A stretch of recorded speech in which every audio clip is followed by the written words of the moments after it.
Aquí hay un tipo de violencia bastante normalizada hacia las personas con discapacidad y es cuando los miramos como niños eternos. Yo creo que el sexo en general está inmiscuido en todos los lugares, en todos los sitios. Una de las industrias que más factura es justamente la industria pornográfica, por ejemplo, y también la estética de las mujeres. ¿Qué cosa tú sientes que quisieras descubrirlo o hacer o te queda pendiente o qué harías si fueras en un día como todo fuera posible? Y ella, una de las cosas que también lo nombró es, tuviera sexo. Me encantaría tener sexo. ¿Qué pierde la persona con discapacidad? Eso, que justamente los lazos sociales muchas veces se limitan. ¿Por qué se limitan? Porque la discapacidad mental de la gente, en el sentido de que no son capaces de ver que hay más profundidad de la que vemos, que las personas tienen justamente una forma de pensar, de sentir, de actuar, de ver, de hecho, hasta el mundo de una forma muy especial.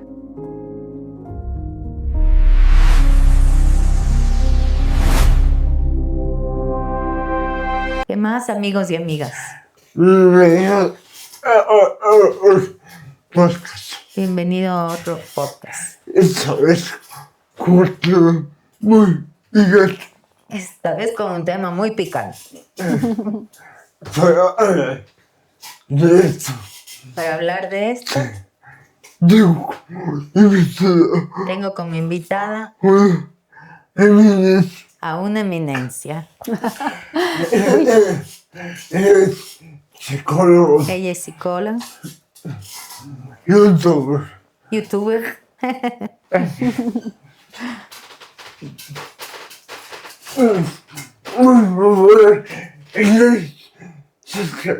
Muy popular en redes sociales. Bienvenida, Paz Carrión. Muchas gracias, José, por esta linda bienvenida. La verdad que es un gusto para mí estar aquí.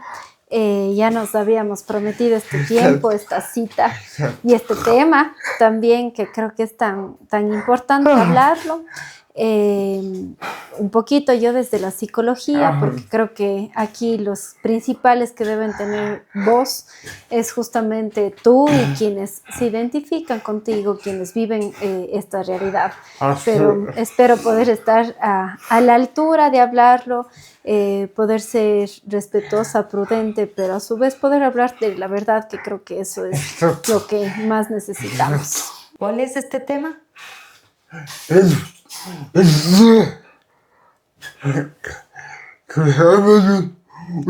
Es algo que me apasiona, un tema que me apasiona mucho.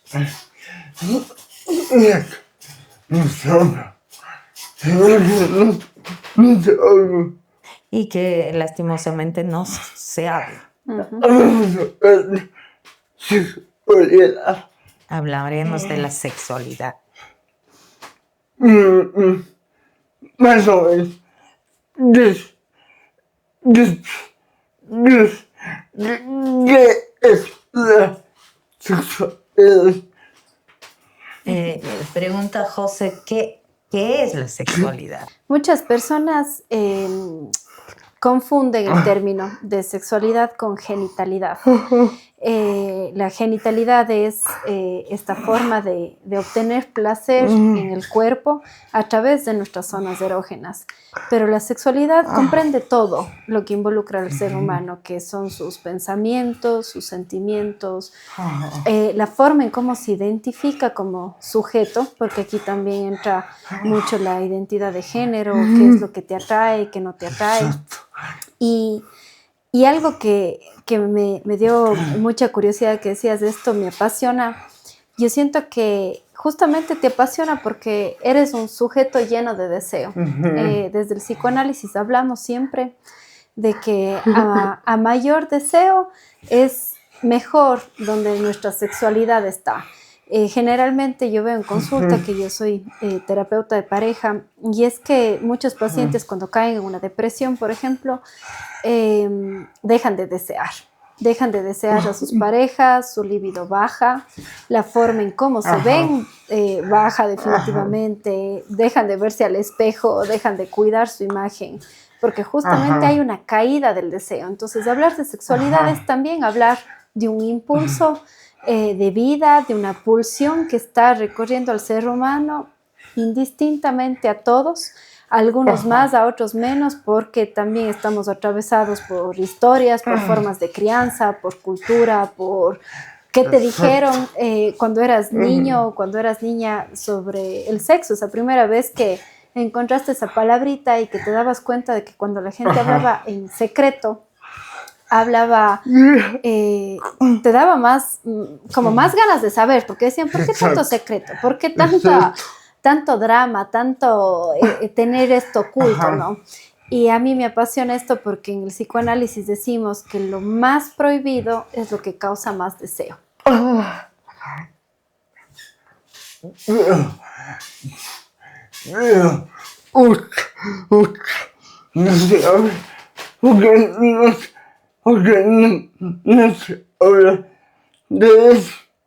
¿Por qué tú crees que no se habla de esto?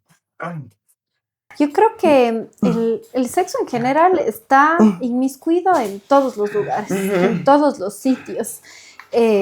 Una de las industrias que más factura es justamente la industria pornográfica, por ejemplo, y también la estética de las mujeres.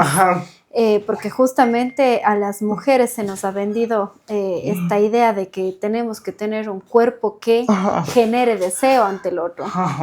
El hombre no tiene que hacer mucho, ahora sí un poco más porque hemos entrado en años distintos en donde al hombre también se le exige como que esté bien cuidado estéticamente, ya el hombre también tiene que estar en los gimnasios para ser musculoso y eso genera más placer en cuanto a la vista, pero si bien creo que se habla mucho, pero se habla mucho de esta genitalidad o este morbo, más no desde un sexo mucho más conectado a la salud.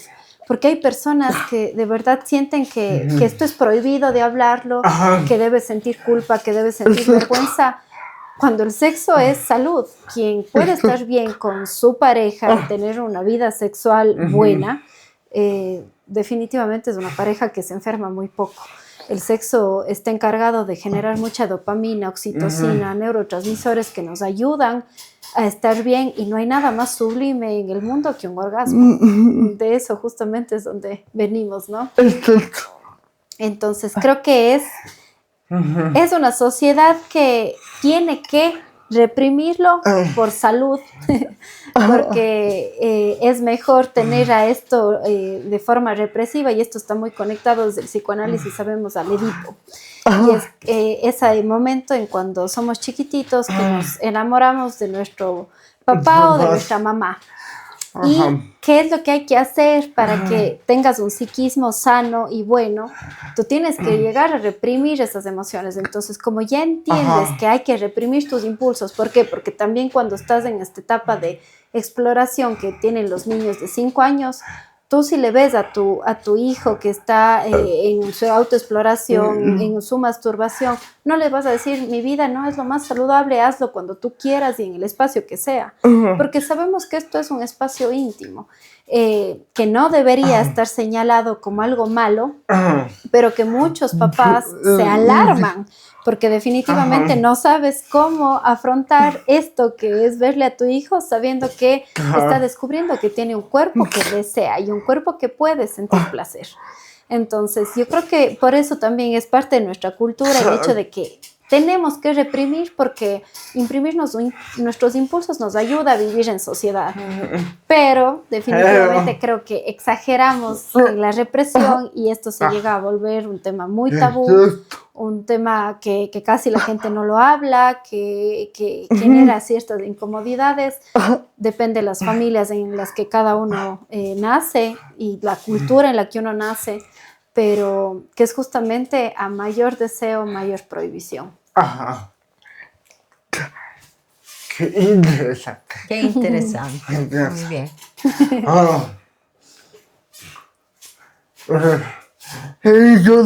En mi caso,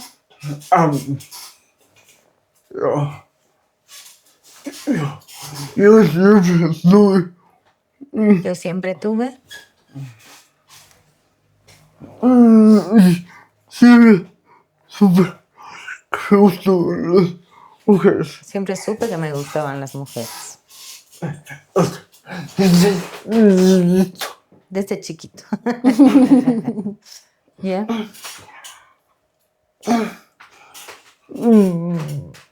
Pero nadie me explicó Nadie me explicó cómo sentir esto. cómo sentir esto. Entonces, yo siempre lo sentía esto. Yo simplemente lo sentía. Simplemente lo sentías, pero no lo habías hablado. Ujú.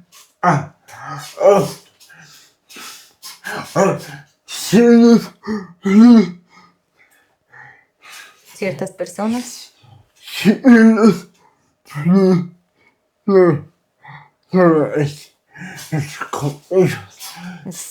Claro, si en las personas normales, entre comillas,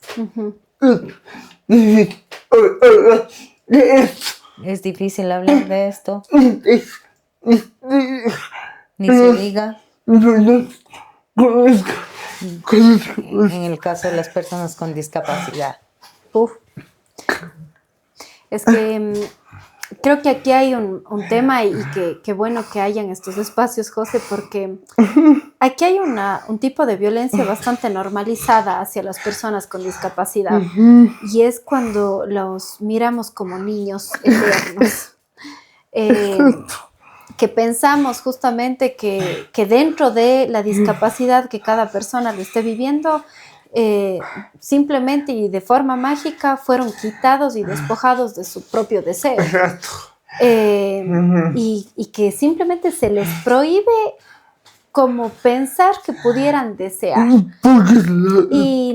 Y yo me he preguntado, obviamente, el por qué pasa esto, por qué dentro del resto de personas que no tenemos una condición así, hacemos esto de tener tanta ternura hacia la persona con discapacidad, de tener tanto estos términos de los angelitos que ya en mi podcast también he podido hablar con algunas personas que han tenido que experimentar la vida desde una discapacidad. Y eso es una de las cosas más dolorosas, de pensar que por tener la etiqueta de angelito tú no te puedes enojar, que tienes que ser siempre perfecto, que no, de hecho, ni siquiera les exigen ser perfectos. Cualquier error está bien visto, porque nadie se te va a enojar contigo, porque tú nunca puedes estar mal, porque simplemente tienes discapacidad. Y creo que eso puede ser a veces hasta más duro que la propia discapacidad, porque no te tratan como un ser humano normal, sino es como estar en una posición muy idealizada, muy intocable, que también te gustaría que hasta te digan, oye, te portaste pésimo, eres un tonto, haces tal cosa, que creo que es parte de la vida. Pero en esto que te decía de profundizar, ¿qué pasa con los adultos que desarrollamos mucho esto de sentir que la persona con discapacidad no tiene deseo sexual y son eternos niños? Es un mecanismo justamente que se abre en nuestra mente como de protección. ¿Qué pasa? Se me fue a mí la palabra exacta y eso te la debo. Pero cuando los bebés recién nacidos entran al mundo y sobre todo en el tema de la maternidad, la verdad es que, vamos a ser bien honestos en este podcast, estás agotada, el bebé te pide comer a cada rato, tal vez tienes hambre tú, ya no importaste, tienes que darle de comer, tal vez tienes frío, no importa, tienes que ver si tiene el bebé frío y a la final vienes a ser como una esclava de ese bebé.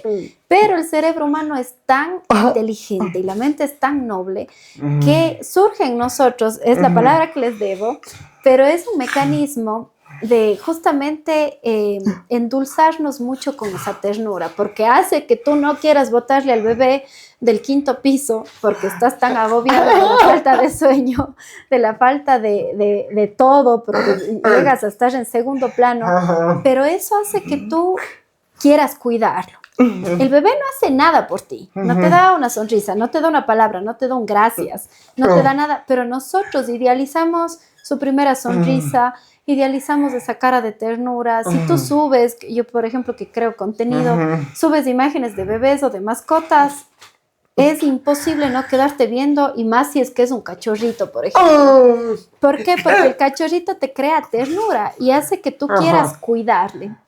¿Qué pasa en las personas que cuidan o están muy cerca de personas con discapacidad? Su mente también desarrolla el mismo sentimiento, el de la ternura, para poder siempre cuidarte, para poder siempre estar ahí contigo, para poder hacer ese esfuerzo.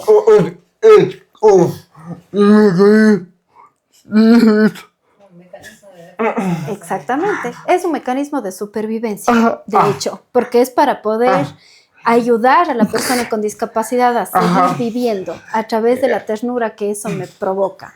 Pero el exceso de ternura elimina la posibilidad de deseo. Y te puedo contar algo también que es súper interesante. Cuando las mamás están en este proceso justamente de recién dados a luz, están en su posparto, están aprendiendo a ser mamás y todo es un cambio tan abrupto en la vida, dejan de tener su autocuidado, por ejemplo. Ya llega el esposo a la casa y le ven con el cacho acá, sin maquillaje, con pijama, tal vez hasta las 4 de la tarde.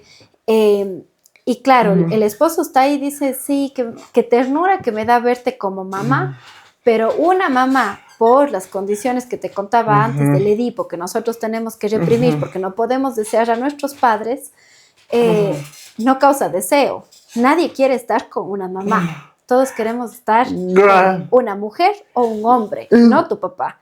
Entonces, ¿qué pasa? Esa mujer que se descuidó por completo y se volvió totalmente mamá, causa ternura ante los ojos de su esposo porque está dando de lactar, está amamantando, está cuidando a su bebé, pero no me causa deseo erótico, porque justamente la mujer causa deseo. Entonces, en esto de solo quedarnos en la ternura hace que se llegue a generar cariño, generar ternura, generar dulzura, pero el sexo no es eso. El sexo, hablando de la genitalidad, un buen sexo es un sexo duro, un sexo de te pego, un sexo de me pegas, te muerdo, te azoto. Es decir, tiene que tener ciertas dosis de hostilidad para que sea un sexo que va engranando entre la dulzura y el amor, pero también la hostilidad. Y ahí es, bueno, ahí nos podemos cruzar a la zona del sadomasoquismo, que ya son personas que disfrutan muchísimo del sexo y tienen placer de extremo dolor, pero es por eso que no hay mucho, no se permite o no se deja la sociedad en sí saber que la persona con discapacidad tiene deseos, porque esta hostilidad está un poco eliminada de la mirada, pero no lo hacen de mala forma, es porque no hay información. Yo entiendo. Yo entiendo eso. Pero me da rabia de... Entiendo, pero no justifico. O sea, ¿Y por qué te enojas mucho? Sí, pero ¿por qué? ¿Por qué? ¿Qué sientes?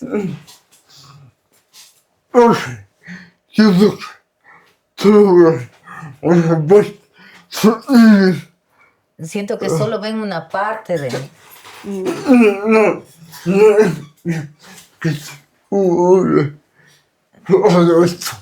No ven que soy un hombre adulto, heterosexual, profesional, con sueños, etc. Rockero, etcétera. Así es. Que eso es parte de tu identidad. Totalmente. Yo me encanta ser con discapacidad. Luego, me encanta ser una persona con discapacidad. Pero es que eso. Pero es que eso. Pero soy más que eso.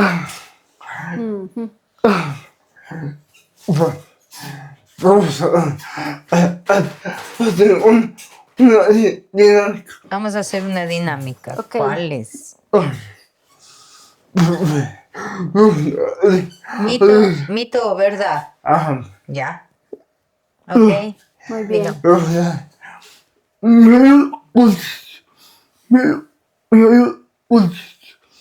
¿Cómo?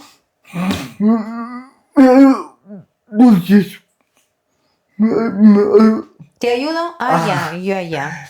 Conciencia. Ok, la conciencia soy yo. Una persona con discapacidad se enamora. Sí, claro que sí. Yo te pregunto a ti porque creo que no hay nadie mejor que tú puedas dar voz. Pero yo pienso que sí. De hecho, tengo una anécdota que hace muchos años estaba yo en un consultorio y tuve un paciente con discapacidad. Vivía en silla de ruedas, pero también tenía un poquito de discapacidad intelectual. Entonces, vivía muy solo, la verdad. Pasaba como a veces por periodos de depresión y todo. Y cuando llegó a consulta, yo me acuerdo que le cobraba así algo significativo para que realmente no pase esto de que a todos se les regala o siempre la gente te trata súper lindo por el hecho de tener discapacidad, que a veces es lindo, ¿no? Tienes privilegios dentro de las injusticias que hay, pero otras veces también es como, trátenme como a cualquiera.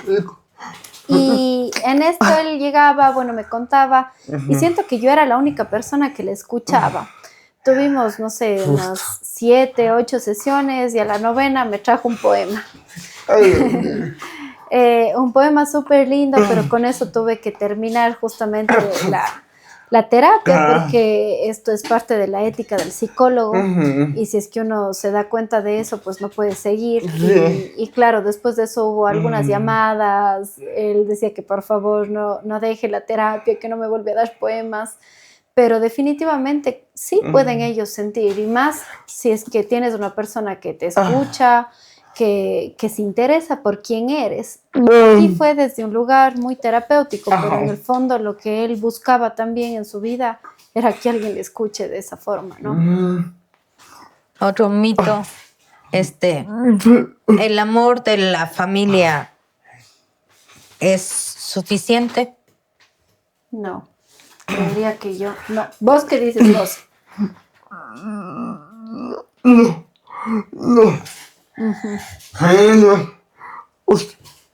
O sea,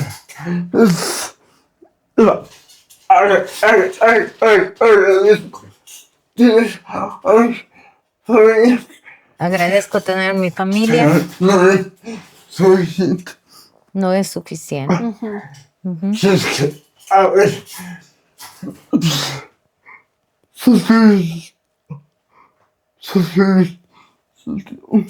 El tema de socialización.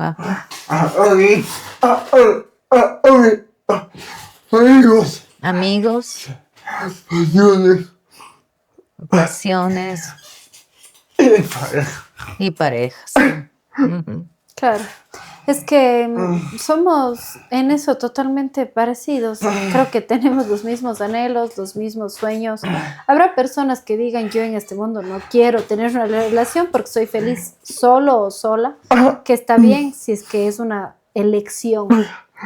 Pero aquí es tal vez como algo que tú no estás eligiendo y que se vuelve medio complicado en sí, en la sociedad, llegar a tener ese vínculo, conocer esas personas, que puedas tener esos momentos o esos espacios, porque también hay que recordar que hay diferentes tipos de discapacidad, pero, por ejemplo, la que tú has tenido que llevar es una que te hace también muy dependiente de estar con otra persona, de que te lleve, de que te traiga, de que esté ahí. Entonces, me imagino lo frustrante que a veces debe ser como sentir que no tienes libertad. O sea, sí es... Sí, pero, sí se ha dicho que mi independencia.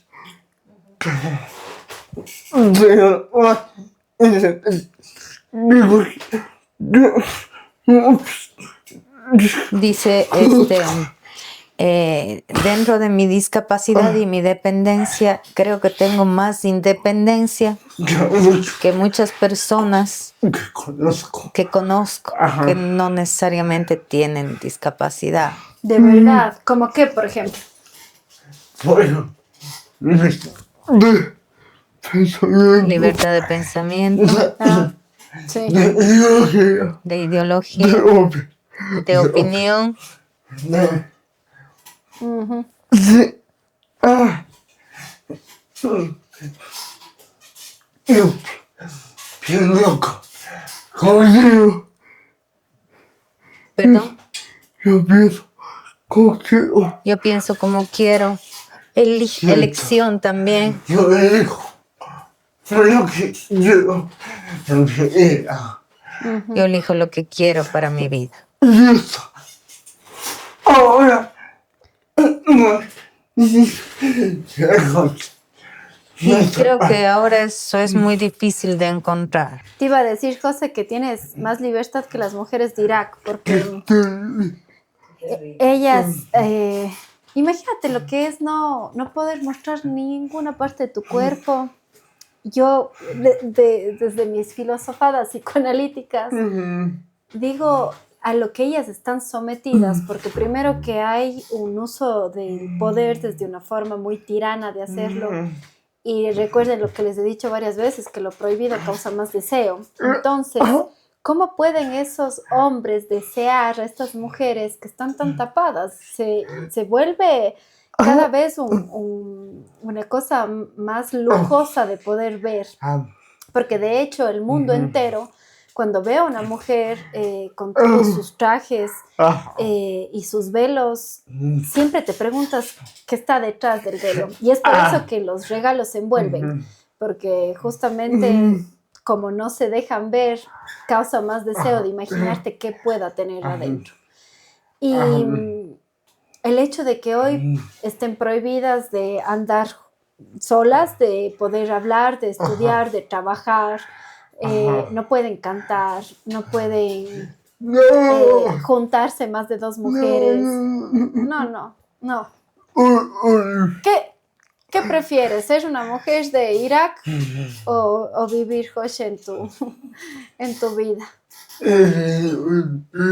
Definitivamente vivir mi vida. Sí. Siguiente. Mito o realidad. Es mejor no hablar de sexualidad con una persona con discapacidad. A ver, es mejor no hablar. No hablar. ¿Por qué no se va a hablar? Yo estoy hablando contigo. ¿Cómo te sientes?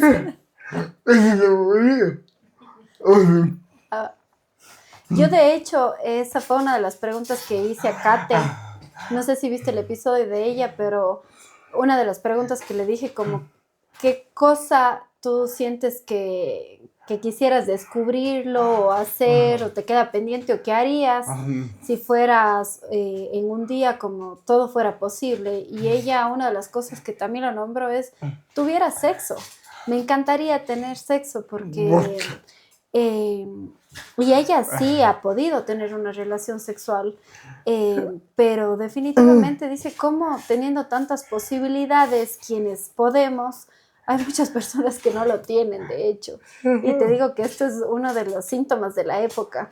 Antes llegaban con síntomas de justamente de carácter sexual y era, ay, es que tiene eyaculación precoz, es que tiene anorgasmia, es que tiene disfunción eréctil. Ahora te llegan con, no hay sexo. ¿Por qué? Porque el hecho de que no haya sexo es mucho mejor a cada vez que tú tienes relaciones con tu pareja, no puedas consumar lo que quisieras. Entonces, en esta era de perfectos, prefiero no hacerlo a sentirme fracasado haciéndolo. Creo. Nunca lo había pensado así, qué loco dice. Sí. Es que te lo digo en serio, ahora muchas parejas jóvenes no lo tienen y no tienen meses, o sea, te llegan a consulta y te dicen así como, no tenemos sexo desde que nació nuestro último hijo. ¿Y cuántos años tiene tu hijo? 5 años. Imagínate. Entonces, creo que hay que hablar de sexo no solo con personas con discapacidad, con personas también con todas las capacidades de por qué no están teniéndolo. Sí. Uh-huh. Yo tenía un profe de psicoanálisis que decía, en nuestros tiempos se tenía la fiesta y se acababa a las 2 porque la gente iba a tener sexo. Ahora hay afters del after, del after, del after, del after de la fiesta, porque con eso están evitando tenerlo.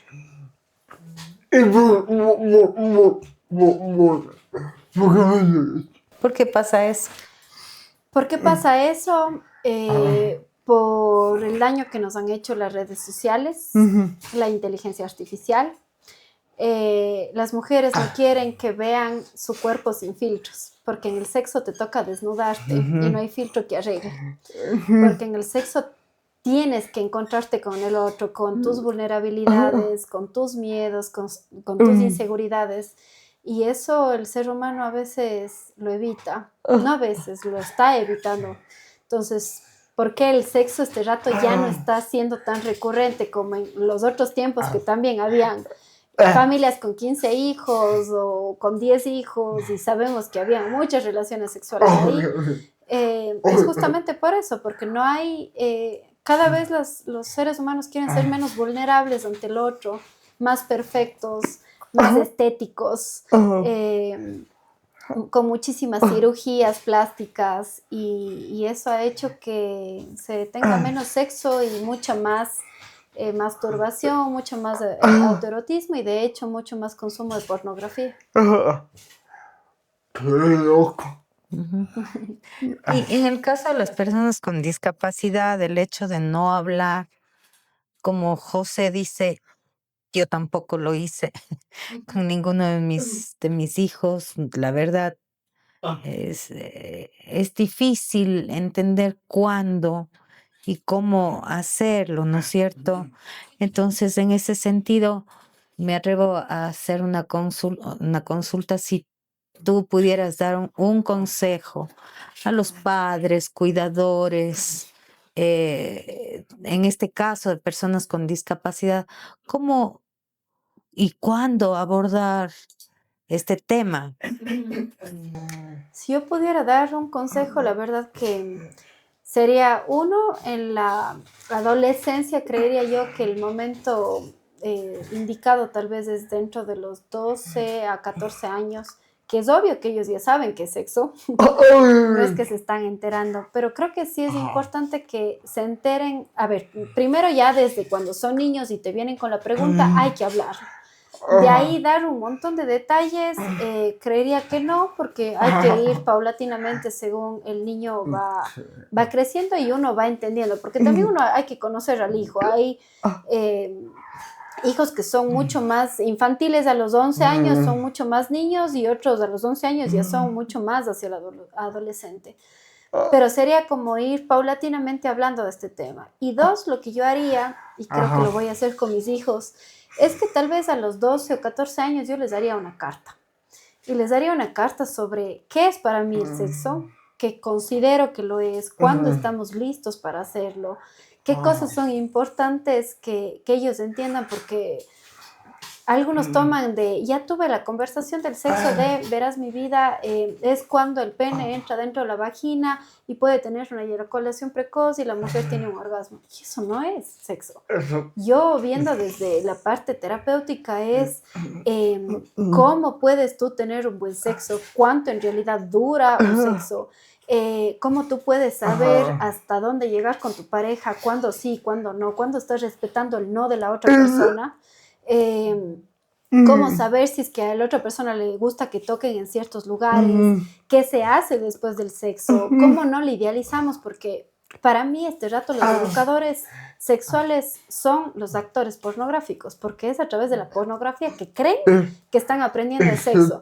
Pero esa gente está ganando dinero para construir en ti fantasías que son en la mayoría inalcanzables, que son justamente actores profesionales para lograr eso, como mostrarte un trío, como mostrarte un sexo súper violento y que la otra está disfrutando mientras te queman con una vela, que no siempre pasa así y que eso es parte de un trabajo.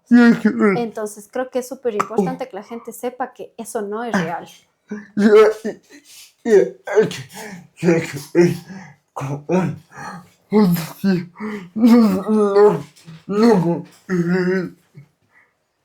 Hay que ver como una fantasía, más bien no como una realidad.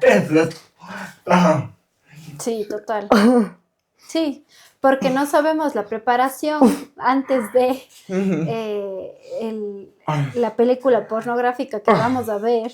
Se ponen aceite, se toman cosas para estar mucho más erectos, mucho más fuertes, mucho más musculosos. Y eso no es.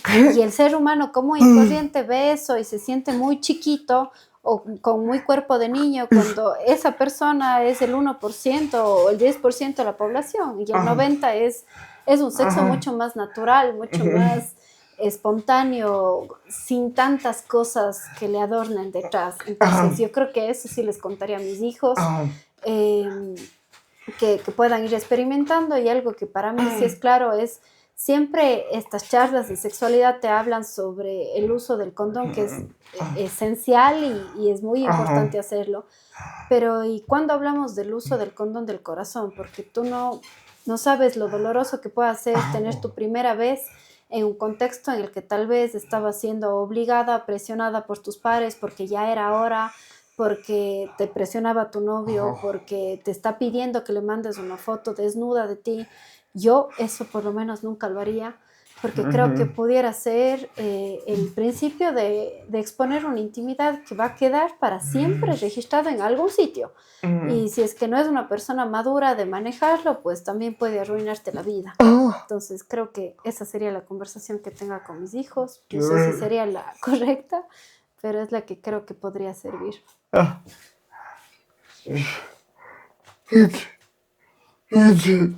Interesante, sí.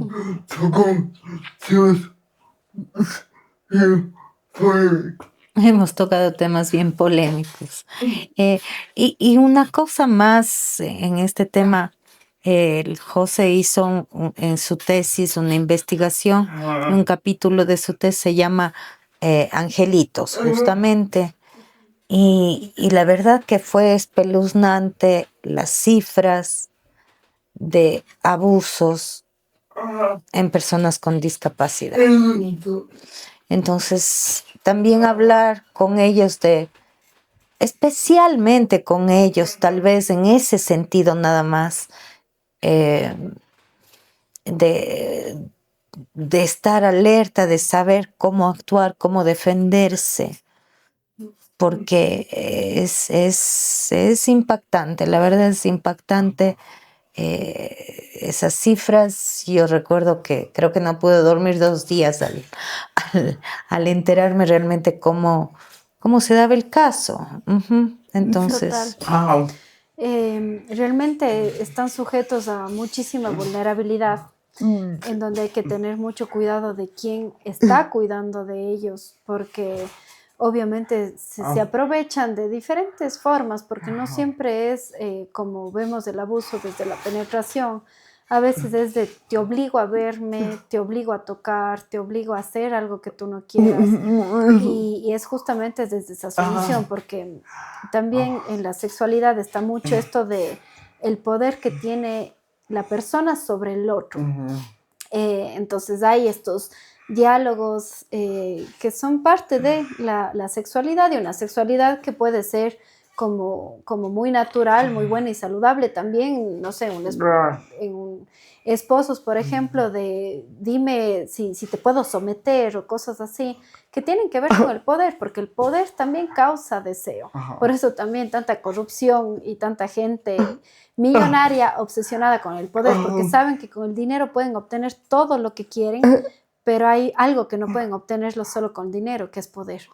Entonces el poder es otra forma de placer que tiene la gente, y esto también se ocupa a veces en las relaciones sexuales, pero lamentablemente sí se dan este tema de abusos porque se sienten poderosos frente a este otro que primero, como hablaba antes de esto del no sexo de la era contemporánea, que tiene que ver con estos cuerpos que no pueden ser perfectos, hay personas que se pueden sentir como mucho más grandes, con un ideal más fuerte por el hecho de que yo no tengo esta discapacidad.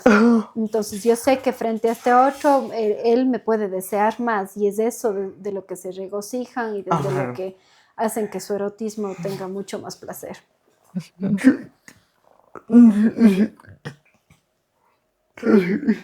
Qué difícil, sí. Otro tema, hijo, que hemos hablado inclusive y también inclusive ha sacudido a terapia, es justamente la soledad emocional. Yo a veces me siento solo.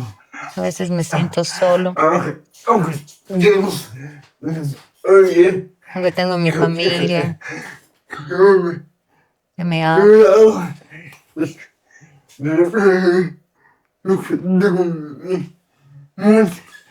Mi música que siempre está.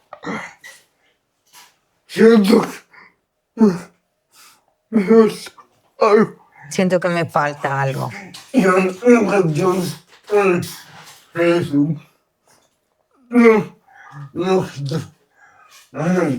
Nunca he tenido una relación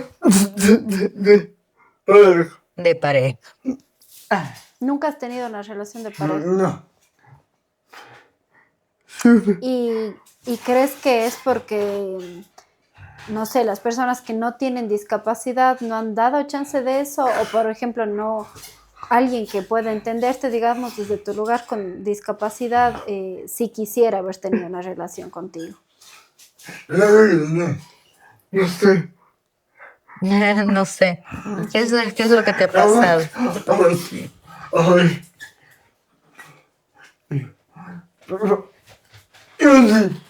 Pero mejor. Pues tenemos una pelea semántica. ¿Cómo? Yo me considero Yo me considero una persona empática.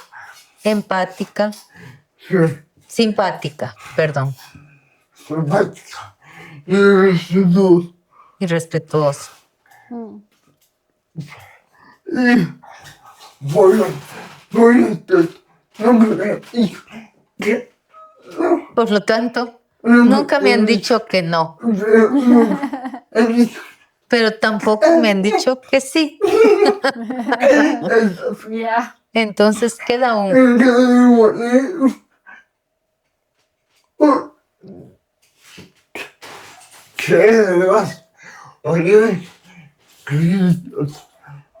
¿Qué pasó? O sea, se queda con esa sensación de qué pasó aquí. ¿Pudo ser o no pudo ser? Y eso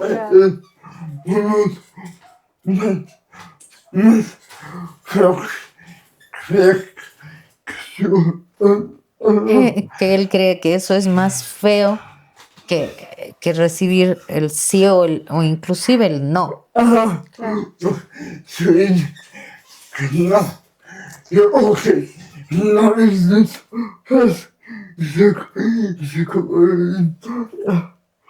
Porque no, o sea, se acaba la historia sin saber qué fue real. ¿Qué concluyó? Pero no creo que eres tú, José, es también la forma de sociedad y de relacionarnos ahora.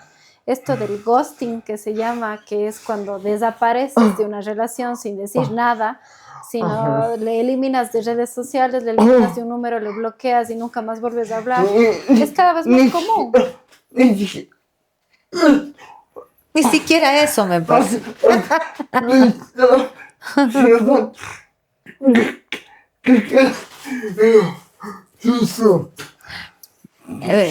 Lo que ha pasado es que, o sea, el José ha recibido el afecto, ciertos mensajes un poco, digamos, que le hacen a él pensar que hay algo en común, ¿sí? Pero las cosas se quedan en ese estado, no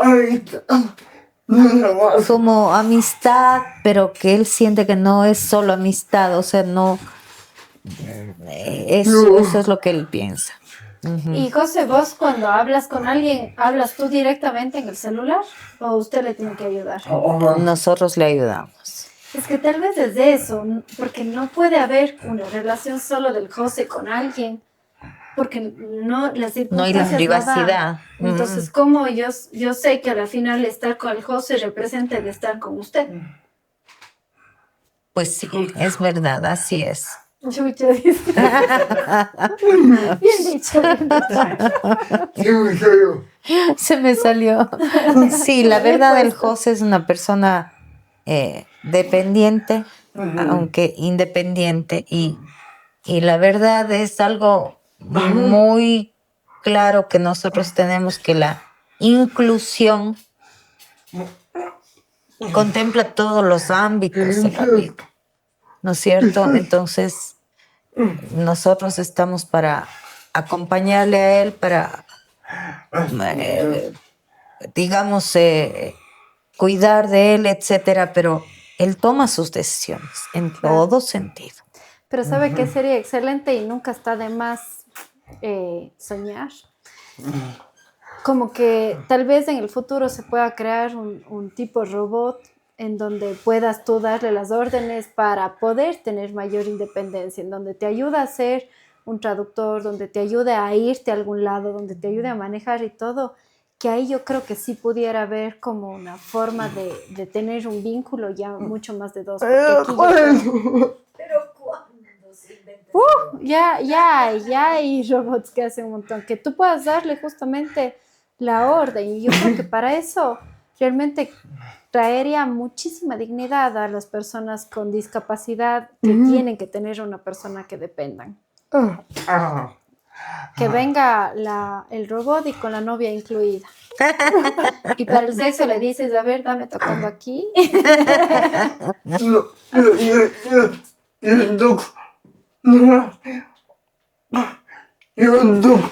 Yo toco nomás.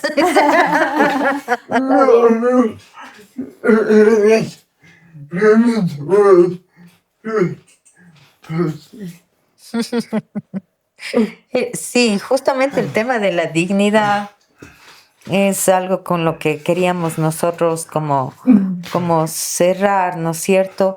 Es, ¿qué es lo que pierde una persona con discapacidad cuando no es vista como un ser íntegro?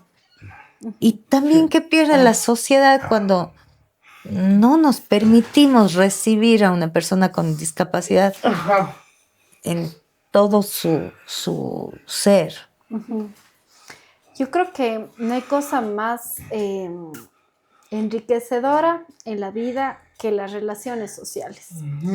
Y es justamente lo que hace que esto sea una experiencia a la final maravillosa y también dura, porque todos hemos sufrido alguna vez por amor, por pérdidas y duelos, y no solo de una pareja, sino también cuando hemos tenido que despedirnos de un amigo, de un abuelito porque falleció y tantas cosas. Entonces, el lazo social es uno de los ingredientes en la ecuación de la vida que hace que la experiencia de vivir sea de verdad un gusto, un placer y un regalo. ¿Qué pierde la persona con discapacidad? Eso, que justamente los lazos sociales muchas veces se limitan. ¿Por qué se limitan? Porque la discapacidad mental de la gente, en el sentido de que no son capaces de ver que hay más profundidad de la que vemos, que las personas tienen justamente una forma de pensar, de sentir, de actuar, de ver, de hecho, hasta el mundo de una forma muy especial. Entonces, uno, que las personas con discapacidad se limitan mucho a estas experiencias sociales porque no hay. Y dos, que nos perdemos la sociedad de eso también, de tener conversaciones profundas con alguien que ve la vida de una forma muy distinta. Alguna vez vi un video de alguien que trataba un poco de tener más contenido inclusivo y mostraba de así se ve mi mundo desde mi silla de ruedas, por ejemplo, y se veía como es otra la forma de mirar. Estás en un concierto y desde una silla es una, y desde estar parado en tus dos piernas es otra. Entonces el mundo es distinto, pero también la profundidad de los aprendizajes creo que es distinto, cosa que yo admiro, José. Yo quisiera poder conocerte a profundidad. Me parece que tienes una inteligencia pero magnífica, brillante, y fíjate cómo tantas personas se pueden perder de eso. Y se habla también en psicología esto de la sapiencia, si no estoy mal, que es esa forma también de sexualidad, de poder tú admirar al otro a través de su intelectualidad. Que hay personas que tal vez no pueden gozar de eso, que están solo en la genitalidad, y digo, yo solo estar en el cuerpo es una cosa, pero poder conectar desde la mente o desde el alma es otra historia, y eso puede ser hasta mucho más placentero que un orgasmo físico. Entonces yo creo que eso es lo que la gente también se pierde de estas experiencias, y las que creo que si es que más personas se abrirían, pues las lecciones van a ser inmensas. El tiempo nos queda siempre un poco corto.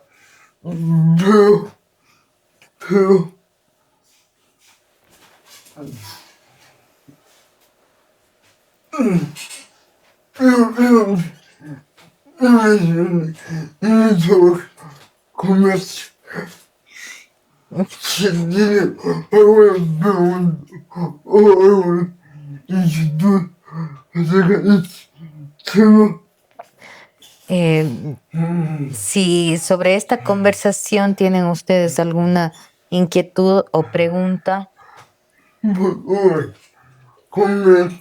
por favor comenten.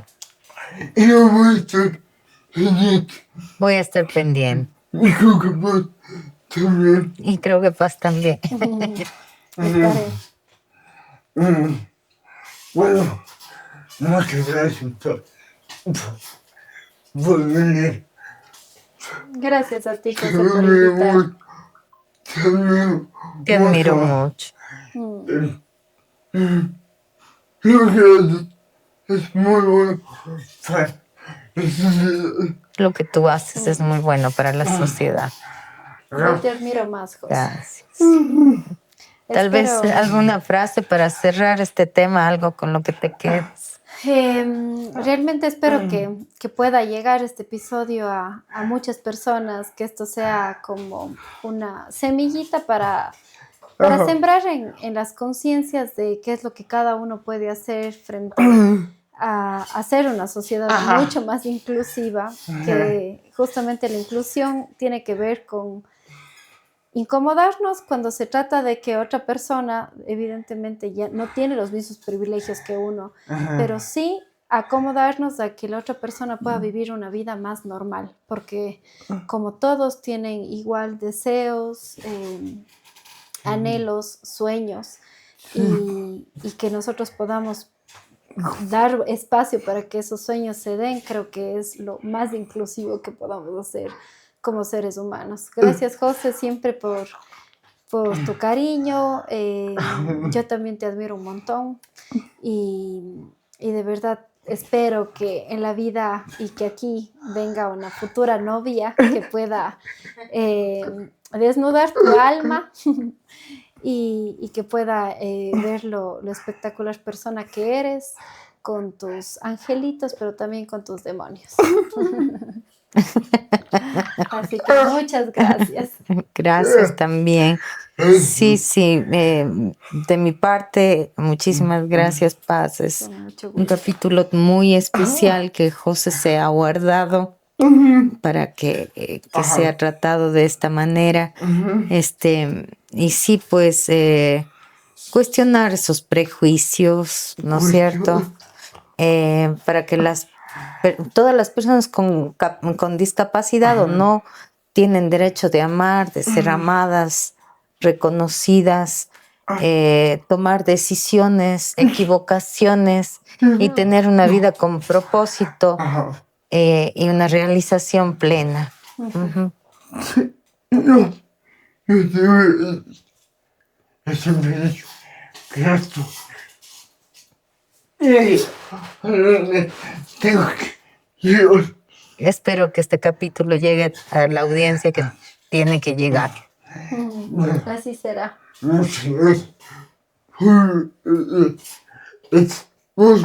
Muchas gracias por ver este podcast. Suscríbanse. Suscríbanse, por favor, que es duro ser youtuber. Eso. Gracias. Comenta y conmigo.